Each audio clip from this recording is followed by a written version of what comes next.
के नेता ये कह रहे थे कि आरएसएस के लोग और ये लोग संविधान का बचाव नहीं कर सकते, इज्जत नहीं कर सकते। नमस्कार, मैं कामरान जौहर। पार्लियामेंट में जिस तरह से हमारे गृह मंत्री साहब ने अंबेडकर अंबेडकर अंबेडकर करके संबोधित किया गया और कांग्रेस को नसीहत देने के चक्कर में उनसे इतनी बड़ी भूल हो गई कि जिसका शायद ही कोई उसका मुआवजा या फिर उस भूल की कोई चूक को ठीक किया जा सकता है। उन्होंने जाने अनजाने में बहुत बड़ा गलती कर दिया है और साथ साथ खाली गलती नहीं, अंबेडकर जी की वो अपमान भी कर चुके हैं। क्योंकि वो कहते हैं कि जिस तरह से अभी एक चलन चल गया है अंबेडकर अंबेडकर अंबेडकर, और अंबेडकर अंबेडकर नहीं करके अगर आप भगवान भगवान भगवान करते तो शायद स्वर्ग में जगह मिलता। तो शायद ये ऐसा बात है जिसे सुनने के बाद हर हिंदुस्तानी जिसे संविधान से मोहब्बत है और संविधान को मानता है उसके लिए तो ये चुभनदायक चीज़ है ही है। उसी के प्रतिवाद में आज वामपंथी लेफ्ट फ्रंट के तरफ से हमारे खिदरपुर मोड़ में ठीक हमारे पीछे आप देख रहे हैं कि अंबेडकर जी की मूर्ति है और अमित शाह का भी एक पुतला बना के रखा गया है जिसको आज यहाँ जलाया जाएगा। लोग गुस्से में तो है ही है, न जाने इसका मुआवजा कैसे होगा। अरे रखिए, हम आपको सब दिखाएंगे। अपमान करा जाए ना যাবে না অমিত শাহকে অবিলম্বে প্রত্যাহার করতে হবে অমিত শাহ মুর্দাবাদ, অমিত শাহ মুর্দাবাদ। ডক্টর ভীমরাও আম্বেদকরের অপমান করা যায় না যাবে না, তার জন্য সিপিআইএম লড়ছেই লড়বে, তার জন্য সিপিআইএম লড়ছেই লড়বে।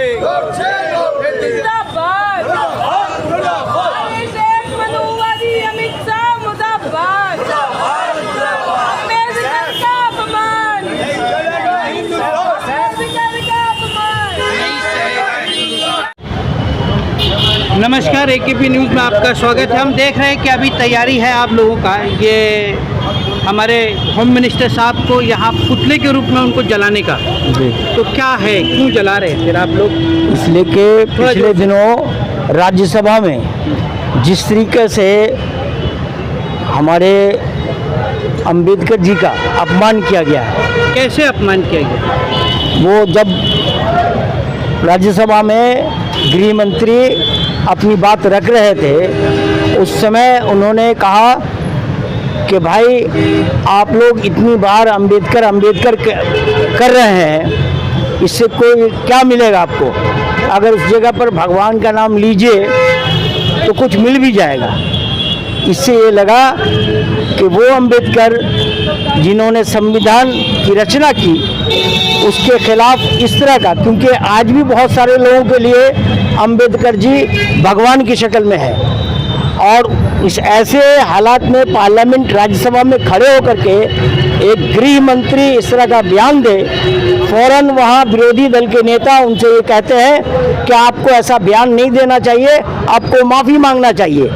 माफ़ी मांगने के बजाय वो अड़ गए कि हमने जो कहा है वो सही कहा है।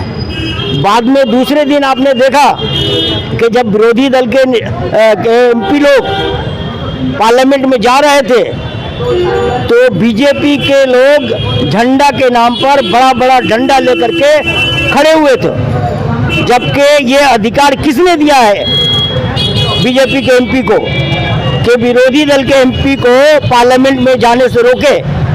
और सिर्फ रोका ही नहीं बल्कि उल्टा जो है विरोधी दल के नेता के ऊपर ये आरोप भी हुआ। हाँ, उसको उनको उल्टे धक्का मुक्की दिया और उनके खिलाफ ही आरोप राहुल जी के खिलाफ दिखाते जो है वो आरोप लगा है। तो आज इसी के प्रतिवाद में आप लोग, तो हम लोग ये कह रहे हैं कि जो गृह मंत्री ने जो बयान दिया है वो उसके लिए माफ़ी मांगे और साथ साथ अपने पद से पदत्याग करें। अच्छा, सिर्फ माफ़ी मांगने, हाँ बिल्कुल, माफी उनको- मांगने से काम नहीं चलेगा। नहीं, माफी मांगने से अब काम नहीं चलेगा। चलने वाला। उनको अपना पद जो है वो छोड़ना होगा, पद छोड़ना पड़ेगा। होम बिल्कुल। मिनिस्ट्री जो पद है उनको हाँ, छोड़ना पड़ेगा। जो इंसान संविधान बनाने वाले को ही सम्मान नहीं दे सकता है और संविधान में ही विश्वास नहीं रखता है तो संवैधानिक पद में रहने का कोई अधिकार नहीं है। लेकिन पिछले दिनों पार्लियामेंट के अंदर दिल के अंदर जो बात थी वो जुबान पर आई गया। जी जी। ये लोग असल में संविधान को बदल देना चाहते हैं। संविधान का कोई मान मर्यादा नहीं है। मान मर्यादा नहीं है। सर, आपने देखा कि हमारे वामपंथी के नेता थे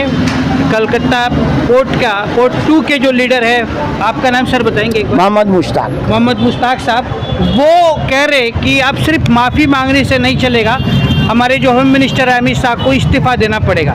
तो यही इनका प्रतिवाद है जो आज खिदिरपुर मोड़ में खड़ा होकर के आज यहाँ पुतला को जलाया जाएगा। मैं वो अभी आपको रिपोर्ट खिदिरपुर ही नहीं, पूरे भारतवर्ष में जहाँ जहाँ संविधान को मानने वाले लोग हैं और संविधान से मोहब्बत करने वाले लोग हैं, वो इस बात में अड़ गए हैं कि नहीं, अब अमित शाह की दादागिरी और नहीं चलेगी, उनको इस्तीफा देना ही होगा। जी हाँ, खिदिरपुर में भी वामपंथी के लोग मौजूद हैं और अभी कुछ देर बाद ही ये अमित शाह का जो पुतला आप देख रहे हैं उन्हें जलाया जाएगा।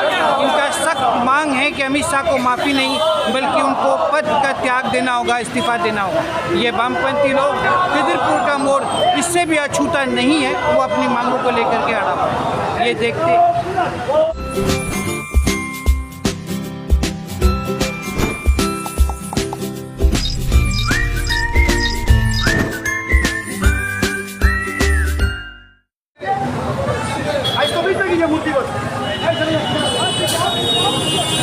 ये आप देख सकते हैं कि वामपंथियों की तरफ से अमित शाह की मुस्कुराते हुए तस्वीर उनके पुतले में लगाया जा रहा है। बस आप कुछ देर बाद ही इनको यहाँ फूका जाएगा, जलाया जाएगा। अंबेडकर जी के अपमान के लिए आज ये प्रतिवाद है, ये तैयारी पूरी है। मुर्दाबाद मुर्दाबाद के नारा बार बार क्या नहीं करते, क्योंकि हम लोग जानते हैं कि ये लोग संविधान का सम्मान नहीं करते हैं। जब विरोधी दल के नेता ये कह रहे थे कि आरएसएस के लोग और ये लोग संविधान का बचाव नहीं कर सकते, इज्जत नहीं कर सकते, अभी आपके सामने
लड़ नहीं सकते तो बोलो, बोल नहीं सकते तो लिखो, लिख नहीं सकते तो साथ दो, साथ नहीं दे सकते तो जो लोग काम कर रहे हैं उनका मनोबल बढ़ाओ, वो भी नहीं कर सकते तो जो कर रहे हैं उनका मनोबल तोड़ने का काम मत करो, क्योंकि शायद वो आपके हिस्से की लड़ाई लड़ रहे हैं।